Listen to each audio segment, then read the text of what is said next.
जेव्हापासून हा पदार्थ करायला सुरुवात केली तेव्हापासून दररोज भात जास्तीचं बनवते, जेणेकरून शिल्लक राहिलेल्या भातापासून हा चविष्ट असा पदार्थ करता येईल.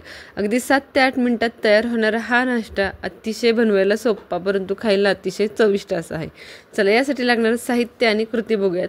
सगळ्यात आधी इथे मी रात्रीचा 1 वाटी भात राहिला होता तो घेतलाय. इथे तुम्ही ताजा भातही घेऊ शकता. त्यामध्ये भाताच्या निम्म्या प्रमाणामध्ये रवा घालून घ्यायचा, म्हणजे 1 वाटी भातासाठी अर्धी वाटी रवा घालायचा. रवा आणि भात छान मिक्स करून घ्यायचा आणि यामध्ये घालायचे अर्धी वाटी दही. इथं मी घरगुती दही घेतले जे अगदी कमी आंबट आहे.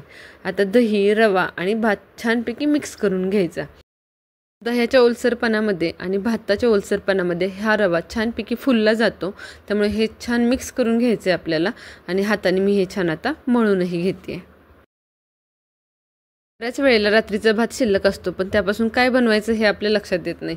अशा वेळेस या भातापासून तुम्ही नाश्त्यासाठी अतिशय चविष्ट असा हा पदार्थ बनवू शकता किंवा मुलांना अगदी डब्याला देण्यासाठी सुद्धा बनवू शकता. चला हे छान सगळं मिक्स झालं की याला झाकून अर्धा तासासाठी बाजूला ठेवूयात, म्हणजे रवा आपला छान भिजेल. सकाळच्या घाई गडबडीमध्ये तुम्ही फक्त हा रवा, भात आणि दही छान भिजवून ठेवलं की तुमची बाकीची तयारी होईपर्यंत हे मिश्रण छान भिजलं जातं आणि तुम्ही झटपट असे ह्याचे कटलेट करू शकता. त्याचबरोबर तुम्ही यामध्ये हव्या त्या भाज्या घालू शकता. जेवढं हेल्दी बनवता येईल तेवढा हेल्दी तुम्ही हा नाश्ता बनवू शकता. यानंतर मी इथे 1 बटाटा किसून घेतलाय. आता तुम्ही इथं बटाट्याबरोबर गाजर, कोबी, शिमला मिरची याही भाज्या घालू शकता. इथे मी फक्त बटाटा घालणार आहे. बटाटा किसून एका वाटीमध्ये पाण्यात काढून ठेवलाय, जेणेकरून तो लाल पडणार नाही. आणि तोपर्यंत कांदा छानपैकी बारीक चिरून घेते. इथे मी कांदा, हिरवी मिरची आणि कोथिंबीर छान चिरून घेणार आहे. मी किसलेला बटाटा वापरते, पण तुम्हाला हवा असेल किंवा तुमच्याकडे जर असेल तर तुम्ही उकडलेला बटाटाही यामध्ये घालू शकता. फक्त बटाटा उकडायला वेळ जाईल म्हणून मी पटकन झटपट असा बटाटा किसून घेतलाय, कारण किसलेला बटाटा देखील टिक्क्यांमध्ये छानपैकी शिजणार आहे, कारण आपण या टिक्क्यांना एक वाफ देणार आहे. बटाटा किसून घातल्यामुळे त्याचे छान रेषा खाताना दाताखाली येतात आणि खूप छान लागतात. चला आता इथे माझं कांदा, मिरची, कोथिंबीर छान चिरून झाले. हे सगळं मिश्रण आपण या रव्याच्या मिश्रणामध्ये घालून घ्यायचे. त्याचबरोबर हा जो किसून घेतलेला बटाटा होता तोही घालून घेऊयात. पाणी अजिबातही घालायचं नाही आहे. इथे मी बटाटा देखील हाताने छान पिळून घेते आणि नंतर ॲड करते, कारण आपल्या दह्याच्या बॅटरमध्ये हे छान सगळं मिक्स होऊन जातं. ह्याला अजिबातही दुसरं काही लिक्विड घालायची गरज पडत नाही. तर यामध्ये चवीनुसार मीठ घालून घ्यायचं आहे. साधारण मी 1/2 चमचा मीठ घातलं आहे. आणि छोटे छोटे बॉल बनवायचे आणि ते चपट्या आकारामध्ये थापून घ्यायचे.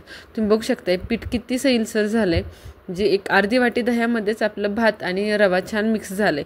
भाताला देखील थोडा ओलसरपणा असतो, त्यामुळे दही आणि भाताच्या ओलसरपणामुळे रवा आपला छानपैकी भिजला जातो. चला आता ह्याचे छोटे छोटे टिक्क्या करून घेऊयात. अशा पद्धतीने करायचं. गोल बॉल करायचं, हातावरती थोडंसं थापून घ्यायचं. खूप मोठ्या साईजमध्ये करायचं नाही, अगदी छोटे छोटे मीडियम आकारामध्ये मी हे सगळे करून घेते. आता हे आपल्याला टिक्क्या छानपैकी वाफवून घ्यायच्यात, त्यामुळे इथे सगळ्या टिक्क्या छानपैकी करून घ्यायच्या. तोपर्यंत मी एका बाजूला पाणीही गरम करायला ठेवले आणि त्यावरती चाळणीही ठेवली. चाळणीला तेल लावून घेतले. आता पाणी खळखळीत उकळल्यानंतरच आपल्याला ह्या टिक्क्या शिजायला ठेवायच्या आहेत. आता हे भात अगोदरच आपला शिजलेला आहे, रवा देखील छान भिजला गेलाय, परंतु ह्या टिक्क्यांना एक छान शेप यावा, त्याला छान टाईटनेस यावा म्हणून आवर्जून ह्याला आपण वाफवून घ्यायचं आहे. चला इथे छानपैकी वाफ आली आहे. आता वाफ आल्यावरती लगेच आपण ह्यावर टिक्के ठेवून घेऊयात. चाळणीला देखील तेल लावून घ्या, म्हणजे टिक्क्यानंतर काढताना सोपं जाईल. छोटे छोटे टिक्के बनवल्यामुळे ठेवायलाही सोपं जाते. एका चाळणीमध्ये छान आरामशीर ह्या सगळ्या टिक्क्या माझ्या बसल्यात. आता झाकण ठेवून फक्त 5 ते 7 मिनिटं ह्याला मी वाफ देणार आहे. छानपैकी एक वाफ बसली की छान टिक्क्या आवळल्या जातात. रवा आतला छान शिजला जातो. रवा, तांदूळ, दही हे सगळं छान एकजीव होऊन जातं.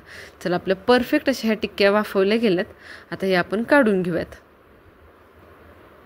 तुम्ही बघू शकताय किती सुंदर पद्धतीने त्या वाफवल्या गेल्यात.